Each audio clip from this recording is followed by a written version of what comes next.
Welcome to this series of final term solve MCQs module wise. ये final term की solve MCQs series की video है और एक ऐसी सीरीज़ है जिसके अंदर आपको MGT 201 के मॉड्यूल वाइज सॉल्व एमसीक्यूज करवाए जा रहे हैं और ये न्यू सिलेबस के मुताबिक है। तो शुरू करते हैं आज के इस ट्यूटोरियल को। मॉड्यूल 7 है पहला इस वीडियो का।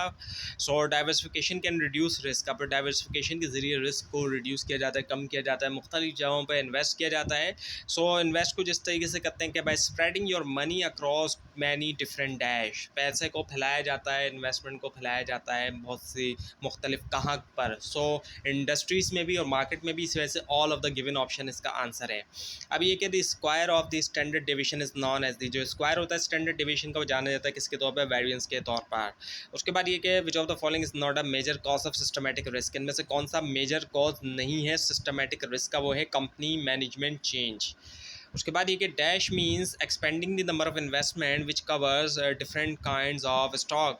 इनमें से डैश से मुराद ये कि एक्सपेंड किया जाए, इनके फैला दिया जाए नंबर ऑफ इन्वेस्टमेंट जो कि कवर करता है डिफरेंट काइंड ऑफ स्टॉक, जिसके अंदर मुख्तलिफ तरह के स्टॉक्स हैं, वो है डाइवर्सिफिकेशन। उसके बाद which of the following would not be the part of risk if stock is in a single investment. इनमें से कौन सा जो है वो ऑप्शन नहीं होगा अगर रिस्क का हिस्सा नहीं होगा, अगर इन स्टॉक जो है वो है सिंगल स्टॉक इन्वेस्टमेंट के अंदर, वो है डाइवर्सिफिएबल रिस्क। डाइवर्सिफिएबल रिस्क। अब ये कि to limit volatility what should be the appropriate action, सही एक्शन क्या होना चाहिए लिमिट लगाने के लिए वॉलेटिलिटी को, वो है टू डाइवर्सिफाई किया जाए। उसका देखिए इन efficient market the stock price depend upon the required return which depend upon. Stock efficient market के अंदर स्टॉक प्राइस डिपेंड करती है रिक्वायर्ड रिटर्न के ऊपर, जो कि डिपेंड करता है इनमें से किसके ऊपर, एक मार्केट रिस्क के ऊपर। उसके देखिए why markets and demand returns fluctuate, market और मार्केट रिटर्न्स फ्लक्चुएट क्यों करते हैं, because of macro systematic factors की वजह से। अब ये कि while calculating the stock portfolio risk, जब कैलकुलेट किया जा रहा है स्टॉक पोर्टफोलियो रिस्क जो है using 3x3 matrix approach, 3x3 matrix approach को यूज़ करते हुए non diagonal terms shown in boxes are called, जो नन डायगनल टर्म्स होती हैं शो किया जाता है उनको बॉक्सेस में खिलाई जाती हैं, क्या, कोवेरिएंस। अब ये कि while calculating the stock beta graphically तौर पर जब कैलकुलेट किया जा रहा है स्टॉक बीटा को, the formula to calculate beta coefficient for stock B is, जो फार्मूला होगा कैलकुलेट करने के लिए बीटा कोफिशिएंट स्टॉक बी का, वो इनमें से क्या है, द आंसर इज बी, जो कि है कि R B minus R F, जिसके अंदर एक आर स्मॉल है, बाकी दूसरा जो कैपिटल और एफ बी। इसी तरह इसको फिर डिवाइड करेंगे इस पूरे ब्रैकेट को R M minus R R F से। अब ये कि when while analysing any portfolio of the value of R represent which of the following, जब एनालाइज किया जा रहा है कोई भी पोर्टफोलियो, सो जो वैल्यू ऑफ आर रिप्रेजेंट करता है इनमें से क्या, वो है रिक्वायर्ड रेट ऑफ रिटर्न को।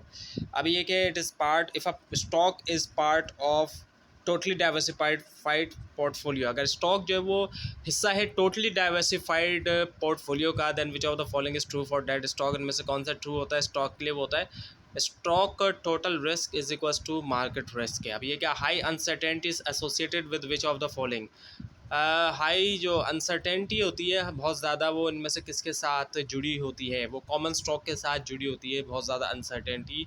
और कॉमन स्टॉक के जो ऑनर हैं, शेयर होल्डर्स होते हैं, उनके पास राइट्स भी, दूसरे राइट्स ज़्यादा होते हैं जहाँ एक तरफ उनकी अनसर्टेनिटी जुड़ी होती है। अब ये कि if an investor is risk averse which of the following option best suits him, अगर एक इन्वेस्टर रिस्क एवर्स है, कौन सा ऑप्शन सूट कर रहा है, वो है टी बिल्स का। अब ये कि which of the following statement is true about businesses के बारे में इनमें से कौन सा स्टेटमेंट ट्रू है, ये कि the business risk of a firm increases when it takes on risky project, business risk में इजाफा होगा किसी भी फर्म के अगर वो रिस्की प्रोजेक्ट की तरफ जाए।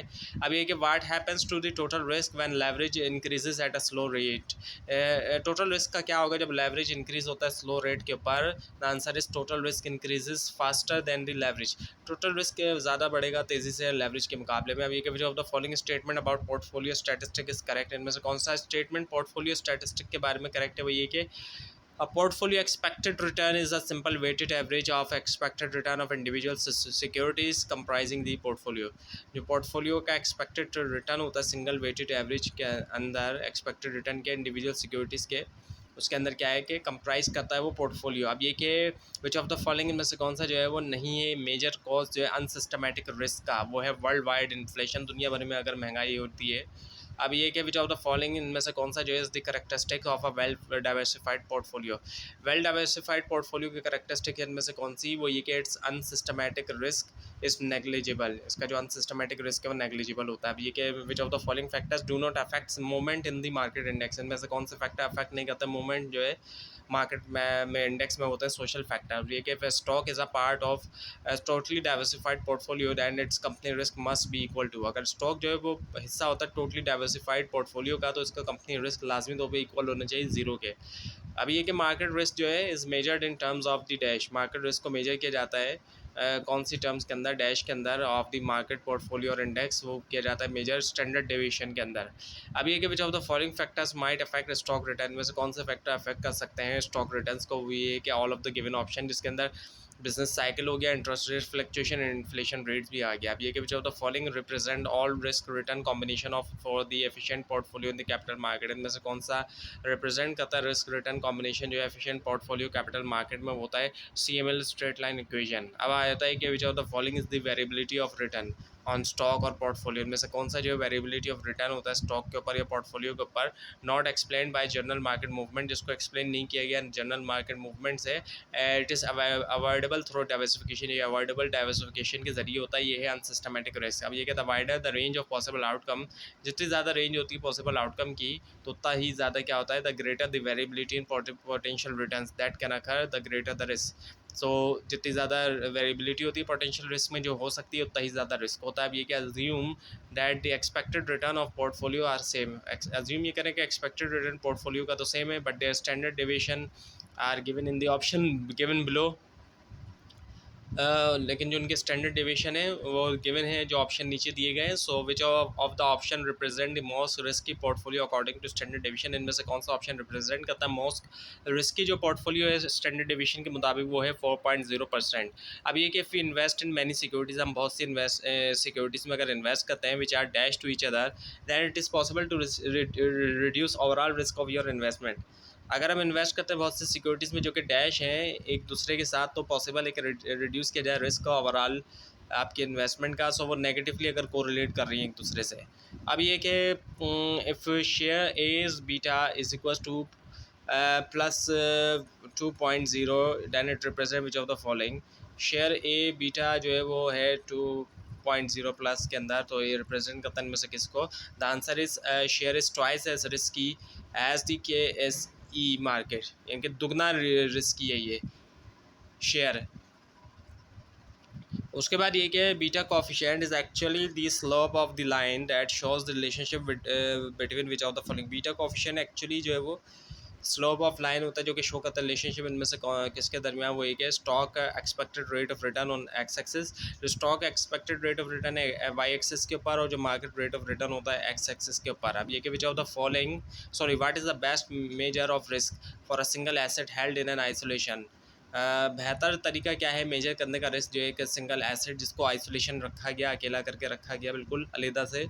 What is the best measure for asset held in a diversified portfolio. और बेहतर तरीका क्या है मेजर करने का ऐसे रिस्क के लिए जो डाइवर्सिफाइड पोर्टफोलियो में। The answer is coefficient of variation and beta. So ये है इसका यानी कि डी। अभी ये कि if you become more aggressive with your investment, आप ज़्यादा एग्रेसिव है अपनी इन्वेस्टमेंट के साथ, which of the following is likely to occur, तो क्या होगा, जो रिस्क विल इनक्रीज, आपका रिस्क इजाफा होगा। उसके बाद which of the following is simply the weighted average of possible return. इनमें से कौन सा सिंपली वेटेड एवरेज है possible return with the weights being the probabilities of occurrence.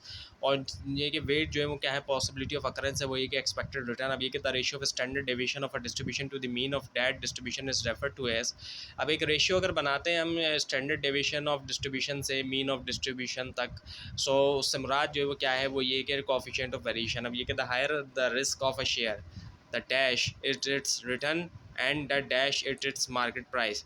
जितना ज़्यादा हायर द रिस्क, जितना ज़्यादा रिस्क होता है शेयर का, उतना ही ज़्यादा उसका हायर रिटर्न भी होता है, रेट ऑफ रिटर्न होता है, और उतनी ही लोअर होती है उसकी मार्केट प्राइस भी। अब ये कि which of the following statement is true about an aggressive approach to finance working capital. इनमें से कौन सा ऑप्शन जो है वो ट्रू है एग्रेसिव अप्रोच के बारे में जो फाइनेंस वर्किंग कैपिटल के लिए, वो एक है financing seasonal as well as permanent requirements of current asset with short term debts. अब ये कि all of the following are the example of permanent financing except. Permanent financing की सारी एग्जांपल एक को छोड़ के वो एक करंट लाइबिलिटीज़। और उसके बाद ये कि which of the following is incorrect regarding the cost and benefits of holding inventories in cash, इनमें से कौन सा इनकरेक्ट है कॉस्ट और बेनिफिट्स के हवाले से इन्वेंट्री होल्ड करने का और कैश जो है। द आंसर इज डी, वो ये कि as financial manager you want to hold cash up to the point where the incremental and marginal benefit of liquidity is 25% higher than cost of holding cash, that is the interest you could earn on सब securities. So as a financial manager के तौर पे आप क्या चाहते हैं कि hold करें कैश को उस पॉइंट तक जहाँ पर इंक्रीमेंटल या मार्जिनल बेनिफिट लिक्विडिटी के 25% हायर होते हैं इसके मुकाबले में जो कॉस्ट है कैश होल्ड करने की, और जो कि ये कि इंटरेस्ट जो कि आप अर्न कर सकते हैं सिक्योरिटीज़ के ऊपर। अब ये कि इनमें से कौन सा जो है will be confronted by the management in deciding, जब वो डिसाइड करेंगे ऑप्टिमल जो लेवल होता है करंट एसेट्स का फर्म के लिए, कन्फ्रंट करेंगे, सामना करेंगे। सो वो ये होता है कि ट्रेड ऑफ जो है प्रॉफिटेबिलिटी और रिस्क के दरमियान, यानी कि एक तरफ रिस्क बढ़ेगा तो प्रॉफिटेबिलिटी भी बढ़ेगी, अगर रिस्क कम होगा तो प्रॉफिटेबिलिटी में भी हमें कमी देखने में आ सकती है, या फिर ज़ाहिर बात है रिस्की इन्वेस्टमेंट जो होते हैं उनमें ज़्यादा रिटर्न के चांस होते हैं। अब ये कि firm wants to use short-term bank loan to finance its temporary current assets and even to buy some of its permanent current inventory, then which of the following policy is it going to adopt? Firm use करना चाहती है short term bank loan finance करने के लिए जो भी उनका temporary current assets है और इवन के कुछ परमानेंट करंट इन्वेंट्री को भी बाय करने के लिए, तो इनमें से कौन सी पॉलिसी जो है वो अडॉप्ट करेगी, वो है मॉडरेट वर्किंग कैपिटल पॉलिसी। अब ये कि vice type of responsibilities are primarily assigned to controller and treasurer respectively, इनमें से कौन सी रिस्पॉन्सिबिलिटीज़ असाइन की जाती है कंट्रोलर और जो ट्रेजरर होता है उनको, वो ये होती है ऑपरेशनल फाइनेंशियल मैनेजमेंट। अब ये कि इनमें से कौन सा जो है which of the following will be confronted by management को सामना करना पड़ेगा in deciding the optimal level of current assets for the firm, decide करने में ऑप्टिमल लेवल जो है करंट एसेट्स जो है फर्म्स के लिए। The answer is trade off between profitability and risk. I think ये इस तरह का रिपीट हुआ है। अब ये कि your firm has a philosophy that is analogue to the hedging approach which of the following is the most appropriate non spontaneous form for financing the excess seasonal current asset needs. सो philosophy जो है आपकी firm की ये कि analogue है hedging के लिए, हेजिंग अप्रोच के लिए। सो इनमें से कौन सा ज़्यादा बेहतर जो है नॉन स्पॉन्टेनियस फॉर्म होती है फाइनेंस करने के लिए जो excess seasonal current asset needs है, वो है कॉमन स्टॉक इक्विटी यानी कि सी। अब आ जाता है कि एबीसी कंपनी जो है मूव होती है कंजर्वेटिव किस्म की जो वर्किंग कैपिटल पॉलिसी है उससे एग्रेसिव किस्म की पॉलिसीज़, ताकि इनमें से कौन सा जो है which of the following result it should expect to achieve, कौन सा रिजल्ट जो एक्सपेक्टेड है अचीव करने के लिए, वो ये क्या liquidity to decrease whereas expected profitability would increase.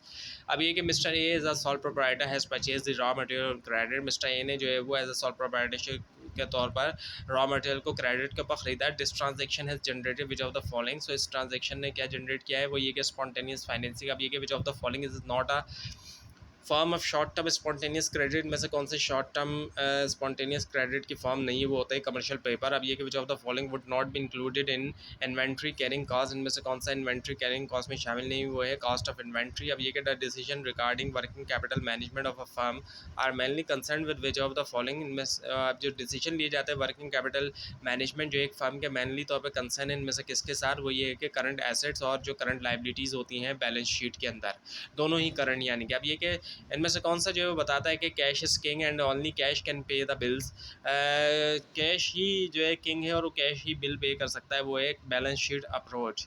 अब ये क्या the DuPont approach break down the earning power on stock holders share holders book value as a follows. जो ड्यू पॉइंट अप्रोच है break down करती है earning power जो होती है शेयर होल्डर्स की बुक वैल्यू जो होती है कुछ इस तरीके से कि फार्मूला ये होता है कि आरओई जो है वो बराबर होता है इनमें से किसके, ए के, यानी कि net profit margin multiply by total asset turnover multiply by equity multiplier. अब ये क्या group which group of ratios shows the extent to which firm is finance with debt, कौन सा ग्रुप जो रेशियोज़ का शो करता है कि किस हद तक फर्म जो है उसको फाइनेंस किया जाता है डेट के साथ, वो डेट रेशियो होता है। अब ये कि which group of ratio measures a firm's ability to meet short term application, कौन सा ग्रुप ऑफ रेशियो मेजर करता है एक फर्म की एबिलिटी के पूरा कर सके शॉर्ट टर्म एप्लीकेशन, वो लिक्विडिटी रेशियो होते हैं। अब ये कि which group of ratio measures how effectively the firm is using is assets, कौन से ग्रुप जो है रेशियोज़ के मेजर करते हैं कितना इफेक्टिवली फर्म उसके एसेट्स को यूज़ करे, वो एक्टिविटी रेशियोज़ होते हैं। अब ये कि which group of ratio shows the extent to which firm is finance with debt, कौन सा रेशियो शो करता है कि किस हद तक फर्म जो है वो फाइनेंस किया गया उसको डेट के साथ, वो है डेट रेशियोज। अब ये कि current asset is 16,000, current liabilities 10,000, inventory are 25,000। तो अगर हम इन तमाम फिगर्स को सामने रखते हुए कोई रेशियो कैलकुलेट करेंगे तो आंसर आएगा 1.35। अब ये कि करंट एसेट, अगर current asset 16,000 current ratio, I think ये रिपीट हो गया, ये एक दो बार रिपीट हो गया ये कि सेम एमसीक्यूज। अब ये कि which of the following will not equate the future value of cash inflow to the present value of cash outflow, इनमें से कौन सा जो है वो इक्वेट नहीं करेगा जो फ्यूचर वैल्यू है कैश इनफ्लो की प्रेजेंट वैल्यू से, कैश आउटफ्लोज की, वो है प्रॉफिटेबिलिटी इंडेक्स। अब ये क्या, capital budgeting technique that is not considered as discounted cash flow method is, एक कैपिटल बजटिंग टेक्निक जिसको नहीं कंसिडर किया जाता डिस्काउंटेड कैश फ्लो मेथड, वो क्या है, वो है पे बैक पीरियड। अब ये कि you are selecting a project, आप एक प्रोजेक्ट सेलेक्ट कर रहे हैं मिक्स ऑफ प्रोजेक्ट से, आप जो है आपकी फर्स्ट सिलेक्शन क्या होगी डिसेंडिंग ऑर्डर्स के अंदर, कि ख़ुद को जो है वो बेहतर चांस दे सकें कि ऐड करें जो है ज़्यादातर फर्म वैल्यू, जब वैन ऑपरेटिंग, जब ऑपरेट किया जा रहा है एक single period capital rationing constraint के अंदर। The answer is profitability index, इनके ए। अब ये क्या एक टेक्निक जो कि बताती है हमें नंबर ऑफ ईयर जो कि ज़रूरी होता है रिकवर करने के लिए हमारी इनिशियल कैश इन्वेस्टमेंट, जो कि बेस करता है प्रोजेक्ट की एक्सपेक्टेड कैश फ्लो, वो होता है पे बैक पीरियड। अब ये कि एक प्रपोजल अगर एक्सेप्ट किया गया, सॉरी एक्सेप्टेड है, अगर पे बैक पीरियड जो है वो फॉल करता है टाइम पीरियड जो 3 ईयर्स का, और गिवन क्राइटेरिया के मुताबिक कौन सा प्रोजेक्ट जो है वो उसको एक्सेप्ट किया जाएगा। अब आपके सामने यहाँ पर प्रोजेक्ट ए बी सी बताए जा रहे हैं, सो आंसर है इसका प्रोजेक्ट ए एंड बी यानी कि डी। अब ये कि जब IRR जो है वो लेस देन WACC, इसका मतलब क्या होता है कि investment is not acceptable as required rate of return is less than the cost of capital, required rate of return जो है वो कम है कॉस्ट ऑफ कैपिटल के मुकाबले में, so the answer is B. अब ये कि वाई कंपनीज क्यों जो है वो इन्वेस्ट करती हैं प्रोजेक्ट में नेगेटिव NPV के साथ, आंसर ये कि A because there is hidden value, क्योंकि हिडन वैल्यू होती है हर प्रोजेक्ट के अंदर। क्या है कि वैन फाइनेंशियल डिजास्टर, जब फाइनेंशियल डिजास्टर जो है वो लूमिंग कर रहा है, सो मैनेजमेंट जो है वो क्यों जो है वो बोरो करें इन्वेस्ट करने के लिए प्रोजेक्ट में जिनका नेगेटिव एक्सपेक्टेड NPV है। आंसर ये कि lender bears all the risk, lender ही बर्दाश्त करेंगे तमाम रिस्क। अब ये कि when financial disaster is looming, अच्छा ये दोबारा रिपीट आई थिंक हो रहा है। अब ये कि ये भी दोबारा आ गया। अच्छा, विच of the following make the calculation of NPV difficult, NPV की कैलकुलेशन को डिफिकल्ट इनमें से कौन सा बनाता है, वो तमाम जितनी भी चीज़ें यहाँ पे दी गई हैं all of the given option, जिसमें एस्टिमेटेड कैश फ्लो है, डिस्काउंटेड रेट और एंटिसिपेटेड लाइफ ऑफ बिजनेस है। उसके बाद एक technique that tells us the number of year required to cover our initial investment, एक ऐसी टेक्निक जो कि हमें बताती है कि नंबर ऑफ ईयर जो कि रिक्वायर्ड होते हैं रिकवर करने के लिए हमारी इनिशियल इन्वेस्टमेंट, जो कि बेस करती है प्रोजेक्ट की एक्सपेक्टेड कैश फ्लो, वो क्या है, पे बैक पीरियड है। अभी ये कि management prefer IRR over net present value because they evaluate investment, managers prefer करते हैं IRR को नेट प्रेजेंट वैल्यू के ऊपर, क्योंकि ये इवेल्यूएट करते हैं इन्वेस्टमेंट के हिसाब से इन टर्म्स ऑफ परसेंटेजेस के हिसाब से, परसेंटेज के हिसाब से। अब ये कि when there is a single period capital rationing, जब सिंगल पीरियड कैपिटल रेशनिंग है, सो क्या सेंसिबल तरीका होगा इन्वेस्टमेंट डिसीजंस करने का, इनमें से द आंसर इज़ बी, वो ये कि ग्रुप प्रोजेक्ट्स टुगेदर, ग्रुप किया जाए प्रोजेक्ट्स को एक साथ, to allocate the funds available and select the group of project with highest NPV। अब ये कि इफ़ अ कंपनी, अगर एक कंपनी का ये है इरादा कि स्टार्ट करे न्यू प्रोजेक्ट, डैश टेक्निक जो है इसको लगाया जाएगा असेस करने के लिए जो फाइनेंशियल वायबिलिटी होती है प्रोजेक्ट की, वो है कैपिटल बजटिंग। अब ये कि the logic behind dash, logic जो होती है डैश के पीछे वो ये होती है instead of looking at net cash flow, ये कि देखा जाए net cash flow, you look at cash inflows and outflow separately of each point in time. आप क्या करते हैं, देखते हैं कैश इनफ्लो और आउटफ्लो को सेपरेटली जो है हर जो है पॉइंट इन टाइम के अंदर, सो ये होता है MIRR में। अब ये कि in which of the following approach, कौन सी अप्रोच के अंदर you need to bring all project, आपको ज़रूरत होती है कि आप लेकर आएँ तमाम प्रोजेक्ट जो है to same length in time, same length in time में, the answer is common life approach. अब ये कि which of the following depicts the break even point in best way, बेहतर तरीके से ब्रेक इवन पॉइंट को बताता है, इनमें से क्या वही कि EBIT इज इक्वल्स टू 0, सो जहाँ पर ब्रेक इवन पॉइंट होता है तो वहाँ नो प्रॉफिट नो लॉस वाली जो है वो सिचुएशन होती है। अब ये कि the overall weighted average cost of capital is composed of weighted average of which of the following, जो overall weighted average cost of capital है उसके अंदर जो वेटेड एवरेज होता है इनमें से किसका, आंसर है D, the cost of common equity, the cost of preferred stock and the cost of debt. अब ये के अंडर एफिशिएंट मार्केट है, एफिशिएंट मार्केट के अंदर जो कॉस्ट ऑफ डेट होती है WACC के ऊपर, वो उसको रिप्रेजेंट किया जा सकता है इनमें से किसके तौर पर, स्ट्रेट लाइन के ज़रिए। अब ये के ट्रेडिशनल व्यू के अंडर जो इफेक्ट होता है डेट का WACC के ऊपर, उसको रिप्रेजेंट किया जा सकता है इनमें से किसके ज़रिए, वो होता है यू शेप कर्व के ज़रिए। अब ये के अंडर नेट क्या income approach, net income approach के अंदर इनमें से कौन सा जो है वो करेक्ट सिक्वेंस है कैलकुलेट करने के लिए कॉस्ट ऑफ कैपिटल, वो है net income minus total firm's market value minus WACC. अब ये कि all of the following are the used in the calculation of required return on a particular stock using SML equation except, तमाम जितने भी option हैं इनको use करते हुए कैलकुलेट यूज़ किया जाता है कैलकुलेट करने के लिए रिक्वायर्ड रिटर्न जो होता है एक पार्टिकुलर स्टॉक के ऊपर यूज़ करते हुए SML इक्वेशन एक्सेप्ट सिवाय एक को छोड़ के, वो है स्टॉक प्राइस। और अब ये कि capital structure debt minimizes the WACC is also structure debt minimizes the firm's dash. Capital structure जो कि मिनिमाइज करता है WACC, वो स्ट्रक्चर भी है जो कि मिनिमाइज करता है फर्म की डैश को, वो है अर्निंग पर शेयर। अब ये कि WACC इक्वेशन के अंदर RD/D and plus RE/E plus RP/P और इस पूरे ब्रैकेट को मल्टीप्लाई किया जाएगा ई से। ये रिप्रेजेंट करता है इनमें से किसको, वो है वेटेड या फिर जो fraction of total capital value raise from common stock. Common stock जो है एक प्रेफर्ड है और एक कॉमन है। कॉमन स्टॉक वाले के वैसे तो कई सारी चीज़ें कम हैं, लेकिन यानी कि प्रॉफिट के मामले में तो ये काफ़ी अनसर्टेन है, लेकिन काफ़ी दूसरे ज़्यादा राइट्स होते हैं, वोटिंग राइट्स वगैरह। अब ये इन दी WACC equation represent which of the following. अब ये जो इक्वेशन है कि RD/D plus RE/E RP/P multiply by D, ये है वेटेड और the fraction of total capital value raise from bonds. अब यहाँ पर बॉन्ड्स की बात हो रही है। अब ये कि which of the following represent tax shield, tax shield को क्या रिप्रेजेंट करता हुआ है interest on capital, interest on capital जो है। अब ये कि the overall weighted average cost of capital is compose of weighted average of which of the following, वो ये कि the cost of common equity, cost of common equity भी है, कॉस्ट जो है ऑफ प्रेफर्ड स्टॉक भी, और कॉस्ट ऑफ डेट भी आता है। उसके बाद हाउ इकोनॉमिक वैल्यू एडेड यानी कि EVA इज कैलकुलेटेड, इसको कैलकुलेट किया जाता है। वही कि it is the firms net operating profit after tax, ये है क्या फर्म का जो नेट ऑपरेटिंग प्रॉफिट होता है टैक्स के बाद, और लेस किया जाता है क्या dollar cost of capital charge. अब ये क्या, the Sarfaraz company is finance by 2 million in debt, Sarfaraz company को फाइनेंस किया गया 2 मिलियन जो है डेट के अंदर, और 3 मिलियन जो इक्विटी, 2 मिलियन डेट के ज़रिए 3 मिलियन इक्विटी के ज़रिए। The cost of debt is 10% and the cost of equity 15%। Cost of debt जो 10% और जो कॉस्ट ऑफ इक्विटी 15, कैलकुलेट करेंगे weighted average cost of capital, the answer is 13। So जो आया वो आया, द आंसर इज 13। अब ये कि what is the effect on the weighted average cost of capital if debt decreases under pure M&M model. क्या effect होगा WACC का होगा अगर डेट जो है इंक्रीज होता है under pure M&M theory model जो है मिलर एंड मोडिग्लियानी यानी कि, सो ये जो है अनचेंज रहता है। अब ये कि under net income approach, net income approach के अंदर इनमें से कौन सा जो है करेक्ट सीक्वेंस होता है कैलकुलेट करने के लिए cost of capital, the answer है इसका D, जो कि ये कि market value of firm minus WACC minus net income. अब ये कि calculate return on equity of ABC company using due point equation and data given below.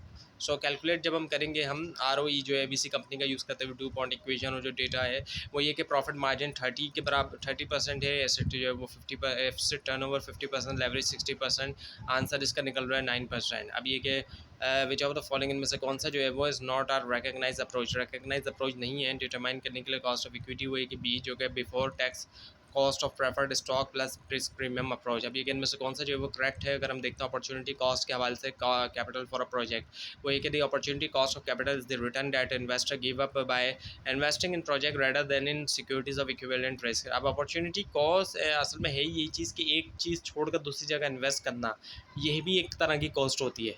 पैसा लगाना अपनी जगह कॉस्ट है, लेकिन ये भी एक कॉस्ट है कि आप एक चीज़ छोड़ के दूसरी जगह इन्वेस्ट कर रहे हैं, तो ये भी आप एक कॉस्ट दे रहे हैं, यानी कि एक अपॉर्चुनिटी लूज़ करके दूसरी जगह किया जा रहा है इन्वेस्ट। अब ये कि विच ऑफ द फॉलोइंग इनमें से कौन सी जो है वो आइडियल सोर्स है कैपिटल की प्रॉफिटेबल फर्म्स के लिए because of no transaction size, किसी भी ट्रांजेक्शन साइज़ के ना होने की, ऐसे वही कि बहुत sizable cash and retain earning. अब मॉड्यूल नंबर 11 आ गया, सॉरी आपको मेंशन नहीं किया गया दरमियान में मॉड्यूल्स का। अब ये कि कैपिटल स्ट्रक्चर थ्योरी जो है उसको प्रेजेंट किया जाता है इनमें से कौन से किसके ज़रिए, वो है मोडिग्लियानी एंड मिलर। अब ये कि which of the following proposes the value of firm is independent of its capital structure, इनमें से कौन सा जो है वो प्रपोज करता है वैल्यू ऑफ फर्म जो है वो इंडिपेंडेंट है उसके कैपिटल स्ट्रक्चर से।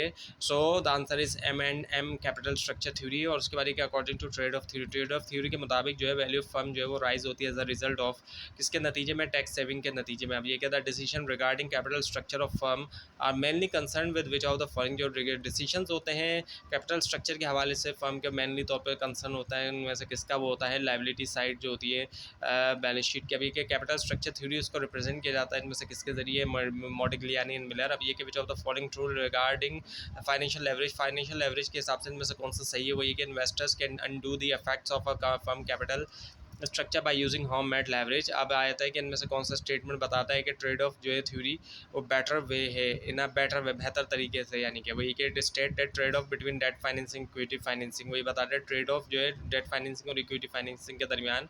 अब ये कि मॉडिग्लियानी एंड मिलर ने जो है वो प्रेजेंट किया कैपिटल स्ट्रक्चर थ्योरी कौन सी ईयर के अंदर, वो है 1958। अब ये कि अकॉर्डिंग टू डैश, डैश के मुताबिक जो है फर्म की जो कॉस्ट है इक्विटी की इंक्रीज होती है ग्रेटर डेट फाइनेंसिंग के साथ, जबकि WACC पहले इंक्रीज़ होता है और फिर जो है इंक्रीज़ होता है, सॉरी डिक्रीज़ होता है फिर इंक्रीज़ होता है। सो आंसर है इसका सी, वो ये कि the traditional theory of capital structure, capital theory of traditional theory of capital structure के मुताबिक होता है। अब ये कि इनमें से कौन सा जो है वो इनकरेक्ट है मिलर और मॉडिग्लियानी के हवाले से का जो फेमस डेट इररिलेवेंस प्रोपोजिशन है वो है डी, कि firm value increases when more debt reduce, firm value increase होती है जब ज़्यादा डेट जो इस्तेमाल किया जाता है। अब ये कि on which of the following ground the arbitrage pricing model is different from the capital asset pricing model, इनमें से कहाँ कौन से ऑप्शन को अगर हम देखें तो वहाँ पर ये है कि आर्बिट्रेज प्राइसिंग मॉडल जो है वो डिफरेंट होता है कैपिटल एसेट प्राइसिंग मॉडल के मुकाबले में, वो ये कि it recognizes multiple systematic risk factors. अब ये according to the traditionalist theory, traditionalist theory के मुताबिक when 100% equity firm takes on more and more debt, जब 100% इक्विटी फर्म देती है ज़्यादा से ज़्यादा डेट, इनमें से कौन सा फिनोमेना ऑब्जर्व किया जाता है, वो ये कि share price first rises then reaches maximum and final falls, share prices पहले बढ़ते हैं फिर मैक्सिमम पहुंच जाते हैं फिर नीचे गिरते जाते हैं। अब ये कि which of the following statement depicts the disadvantages of issuing debt, इनमें से कौन सा स्टेटमेंट बताता है डिसएडवांटेज डेट इशू करने का होता है, द कंपनी डजंट पे interest it can be close down, अगर कंपनी इंटरेस्ट पे नहीं करेगी वो क्लोज डाउन बंद भी हो सकती है। अब ये कि when taxes are considered the value of levered firm equals the value of, जब टैक्स को कंसिडर करें तो जो वैल्यू होती है लेवर्ड फर्म की वो बराबर होती है वैल्यू, कौन सी वैल्यू की वो होती है unlevered firm plus the present value of tax sheet. अब ये कि इनमें से कौन सा बेहतर डिस्क्राइब करता है इस स्टेटमेंट को, है कि the value of asset is preserve regardless of the nature of the claims against this, value of asset preserve होती है रिगार्डलेस की जो नेचर ऑफ क्लेम है उसके अगेंस्ट, वो ये है law of conservation of value. अब ये कि द स्टेटमेंट, इनमें से कौन सा स्टेटमेंट जो है वो regarding the M&M proposition without tax is true, जो कि मिलर एंड मॉडिग्लियानी प्रोपोजिशन के हवाले से जो है जो कि विदाउट टैक्स जो है वो ट्रू है, वो इनमें से द आंसर इज डी, जो कि the cost of equity rises as a firm increases it use of debt financing under M&M proposition two, cost of equity में इजाफा होता है जैसे ही फर्म जो है इंक्रीज़ करती है उसका यूज़ जो डेट फाइनेंसिंग का M&M प्रोपोजिशन टू के अंडर में। अब ये कि which of the following should not be defined as the capital structure of the company, इनमें से किसको डिफाइन नहीं किया जाए as a capital structure of a company के तौर पर, द आंसर इज ए, वो कि the firm's mix of asset and liability.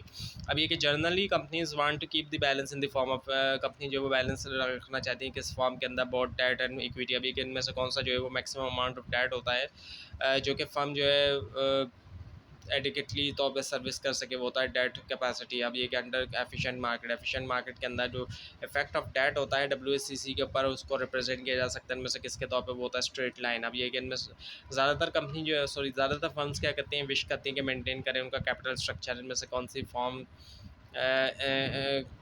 Form के अंदर इनमें से किसके वो है mix of debt and equity. अब ये कि प्योर M&M थ्योरी के अंडर में WACC does not change with, WACC change नहीं होता इनमें से किसके साथ, वो है change of debt in capital structure. अभी का according to trade off theory, trade off theory के मुताबिक वैल्यू ऑफ फर्म जो है उसके अंदर इजाफा होता है एज अ रिजल्ट ऑफ नतीजे में किसके टैक्स सेविंग के। अभी के what is the proportion of assets in debt financing, जो प्रोपोर्शन ऑफ एसेट्स है वो क्या है डेट फाइनेंसिंग के अंदर फॉर अ फर्म, एक फर्म के लिए जो कि एक्सपेक्ट करती है 24 रिटर्न जो इक्विटी के ऊपर, 60% रिटर्न एसेट्स के ऊपर, 12% जो है डेट के ऊपर। इग्नोर करती है टैक्स, वो है 66.7। अब ये क्या, why the present value of cost of financial distress increases with increase in the debt ratio. क्यों जो है प्रेजेंट वैल्यू जो है cost of financial distress increase होता है, इंक्रीज होने के साथ डेट रेशियो में? द आंसर इज डी, वो ये कि प्रोबेबिलिटी ऑफ डिफॉल्ट या फिर जो बैंक जो है वो ग्रेटर है। अब ये कि suppose that there is no personal और corporate tax income tax. Suppose करें कोई भी पर्सनल या कॉर्पोरेट इनकम टैक्स नहीं है और जो फर्म का WACC है वो इफेक्ट नहीं होता उसके कैपिटल स्ट्रक्चर से, तो इनमें से कौन सा स्टेटमेंट ट्रू है? द आंसर इज ए, वो ये कि the firm a firm cost of equity depends on the firm business and financial risk। Firm की जो कॉस्ट ऑफ इक्विटी वो डिपेंड करती है फर्म के बिजनेस और फाइनेंशियल रिस्क पे। अब है मॉड्यूल नंबर 12। अब ये कि which of the following cost would be considered a fix cost, इनमें से कौन सी फिक्स कॉस्ट कंसिडर की जाएगी? डेप्रिसिएशन। अब ये कि calculate the degree of operating leverage, जो ऑपरेटिंग लेवरेज है उसकी जो डिग्री यानी कि DOL at 4 lakh units of quantity sold, यानी कि 4 लाख यूनिट्स जो है वो बेचे गए हैं, और जो फर्म है उसकी 1 मिलियन जो है वो फिक्स कॉस्ट है। सो फर्म एंटिसिपेट करती है उसकी सेलिंग प्राइस जो है 25 रुपीज़ के लिए, वेरिएबल कॉस्ट 5 रुपीज़ के साथ। तो आंसर इसका निकलता है कि 1.14 यानी कि सी। और उसके बाद ये कि the firm has DOL of 3.5 at Q unit, Q units के ऊपर है 3.5 इसका। So what does this tells about the firm, ये फर्म के बारे में क्या बताता है? डी बताता है कि sale rise by 1% at the firm then EBIT will rise by 3.5। अब ये कि विच ऑफ द फॉलोइंग में से कौन सा रिप्रेजेंट करता है फाइनेंशियल लेवरेज? वो है क्या, use of more debt capital to increase profit, ज़्यादा डेट का यूज़ करते हुए प्रॉफिट इंक्रीज किया जाए। नेक्स्ट ये कि upon which of the following, इनमें से किसके ऊपर क्या होता है कि firm degrees of operating leverage depends on, depends primarily, इनमें से किसके ऊपर फर्म्स के जो degree of operating leverage depend करता है प्राइमरीली? द आंसर इसका सी है कि closeness to it's operating break even point. अब नेक्स्ट ये क्या, फर्म हैज़ अ DFL, एक फर्म का DFL है 3.5 का $X के ऊपर, और ये क्या बताता है फर्म के बारे में? आंसर इसका सी आता है कि EBIT rises by 1% at the firm then EPS will rise by 3.5%। अब ये कि for an all equity firm, all equity firm के लिए what is the effect of EBIT on the EPS? Answer है इसका ए, वो एक as earning before interest and taxes increases the earning per share increases by same percent. अब ये कहता है beta of an all equity firm is 1.5। अगर जो है बीटा जो ऑल इक्विटी फर्म का 1.5 है, तो अगर फर्म जो है वो चेंज करती है उसका कैपिटल स्ट्रक्चर 50% डेट तक, 50% इक्विटी तक यूज़ करते हुए 8% debt financing. So beta of levered firm क्या होगा, और जो बीटा ऑफ डेट है वो है 0.2। आंसर है इसका 1.2। और उसके बाद ये कि विच ऑफ द फॉलोइंग इनमें से कौन सा रिप्रेजेंट करता है फाइनेंशियल लेवरेज? वो ये कि use of more debt capital to increase profit, कि ज़्यादा डेट कैपिटल को इंक्रीज करते यूज़ करते हुए प्रॉफिट इंक्रीज किया जाए। ये कि इनमें से कौन सा ट्रू है लेवरेज के हवाले से जो है वो ये कि A, ultimate effect of leverage depends on the firm's EBIT। उसके बाद इनमें से कौन सा जो है उसको डिफाइन किया जा सकता है? Additional risk face by common stock holder if firms take debt. Additional risk जो कि फेस करता है कॉमन स्टॉक होल्डर अगर फर्म जो है वो डेट लेती है, वो होता है फाइनेंशियल रिस्क। और उसके बाद कि financial leverage is consider good in which of the following, financial leverage को अच्छा कंसिडर किया जाएगा इनमें से किसके अंदर? आंसर है इसका D, earning before interest and tax divided by total asset, और ये ज़्यादा होगा इंटरेस्ट कॉस्ट से। अब मॉड्यूल नंबर 13 है। अब ये कि the board of director announces the amount and date to the next dividend. Board of directors ने अनाउंस किया है जो है वो अमाउंट भी डेट भी, जो अगले जो डिविडेंड है ऑन द डैश डेट को, और while the dash date is the first date, dash date जो है वो फर्स्ट डेट है जिसके ऊपर परचेजर जो है stock of is no longer entitled, अब वो नहीं एंटाइटल कि वो रिसेंटली डिक्लेयर कर सके dividend. The answer is C, जो कि डिक्लेरेशन पहली है डिक्लेरेशन डेट और दूसरी है ex dividend date, declaration and ex dividend. अब ये कि what would you expect to happen, आप क्या एक्सपेक्ट करते हैं कि होगा to the price of a share of a stock on the date goes ex dividend, जब वो हो जाता है ex dividend price of stock of share. So वो ये कि the price should decrease by the amount of dividend, price जो है वो डिक्रीज हो जाएगी अमाउंट ऑफ डिविडेंड से। और उसके बाद ये bird in the hand dividend theory was propose by, bird in the hand dividend propose किया था इनमें से किसने? वो किया था Myron Gordon and John Lintner. अब ये कि XYZ corporation has offered its share holders the option that their dividend will be used to purchase additional shares of corporation. This offer of XYZ corporation is refer to as, XYZ corporation ने offer किया उसके share holder को option के उनके dividend जो है वो use किए जाएंगे परचेज करने के लिए एडिशनल शेयर कॉर्पोरेशन के। ये ऑफर जो है ये क्या है? ये है डिविडेंड री इन्वेस्टमेंट की। अब ये कि इनमें से कौन सा जो है वो ऑप्शन जो है वो डिविडेंड है, जो कि नॉर्मली दिया जाता है शेयर होल्डर को, रेगुलर डिविडेंड होता है। उसके आगे इनमें से कौन सा जो है वो नहीं है रीज़न कि dstore.com प्रेफर करें पे करना स्टॉक और डिविडेंड ना कि रेगुलर कैश डिविडेंड? आंसर है इसका ए, वो ये कि decreases the supply of share and enhances share holder wealth. अब ये आता है कि आफ्टर द पेमेंट, जब पेमेंट की गई 25% स्टॉक डिविडेंड की, एक इन्वेस्टर जो है उसके पास 500 शेयर है स्टॉक के, 400 जो टोटल वैल्यू है। So what did the investor have prior to the stock dividend? पहले इन्वेस्टर के पास क्या है स्टॉक डिविडेंड के लिए? द आंसर है इसका बी, जो कि 400 share of stock and 400 total value. और उसके बाद ये कि on declaration date of dividend, declaration date जो डिविडेंड की उसके ऊपर A B C company announces higher dividend higher than the previous year, then which of the following from is likely to be observe? इसका answer ये कि stock price rises.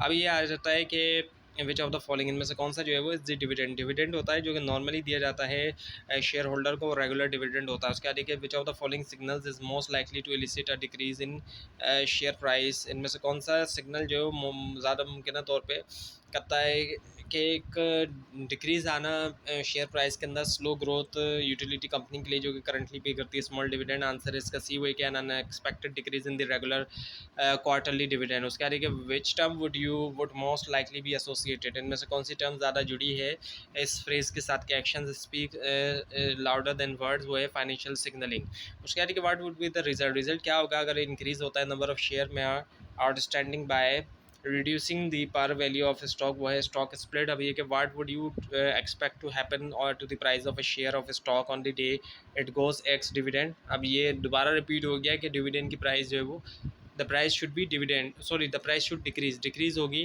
Amount of dividend के ज़रिए। और उसके लिए the date on which the names of stock holder in the stock transfer register of firm are documented is refer to as? जिस date के ऊपर नेम जो है स्टॉक होल्डर्स का जो है स्टॉक ट्रांसफ़र रजिस्टर के ऊपर फर्म के अंदर डॉक्यूमेंट किया जाएगा, वो क्या है? Holder of record date. और ये क्या XYZ कॉर्पोरेशन है, XYZ कॉर्पोरेशन ने जो वो ऑफर किया शेयर होल्डर को ऑप्शन के, उनके डिविडेंड जो है यूज़ किए जाएंगे परचेज करने के एडिशनल शेयर जो कॉर्पोरेशन के लिए। और ये जो ऑफर है XYZ कॉर्पोरेशन की, उससे मुराद क्या है? वो है डिविडेंड इन री इन्वेस्टमेंट। अब ये कि what is the difference between shares and bond? Shares और बॉन्ड के दरमियान बहुत बड़ा एक डिफरेंस जो है वो ये कि शेयर रिप्रेजेंट करते हैं ऑनरशिप, जबकि बॉन्ड नहीं करते। बॉन्ड पे भले ही फिक्स प्रॉफिट मिल जाए या इंटरेस्ट मिल जाए, लेकिन बॉन्ड जो है वो ऑनरशिप नहीं करते, जबकि शेयर जो है वो ऑनरशिप रिप्रेजेंट करते हैं, शेयर होल्डर्स ऑनर हैं एक तरह से। उसके बाद which of the following theory suggest that share holder wealth is maximized by a low dividend pay out? इनमें से कौन सी थ्योरी बताती कि शेयर होल्डर वेल्थ मैक्सिमाइज होती है लो डिविडेंड पे आउट से? वो होता है टैक्स प्रेफरेंस थ्योरी। उसके बाद लेकिन residual dividend model, what does the conservatism refers to? Residual dividend model में जो कंजर्वेटिज्म है इससे मुराद क्या है? वो है under estimation of free cash flow. और उसके बाद ये कि इनमें से कौन सा जो है वो बताता है कि डिविडेंड जो है कैन नॉट एक्सीड नहीं कर सकता रिटेन अर्निंग, जो कि शो होते हैं बैलेंस शीट में, वो है इम्पेयरमेंट ऑफ कैपिटल रूल। तो ये थी आज की वीडियो। आपको इस बारे में कोई क्वेश्चन हो, इसमें कोई मिस्टेक भी दिखाई दे, ज़रूर हाईलाइट कीजिए।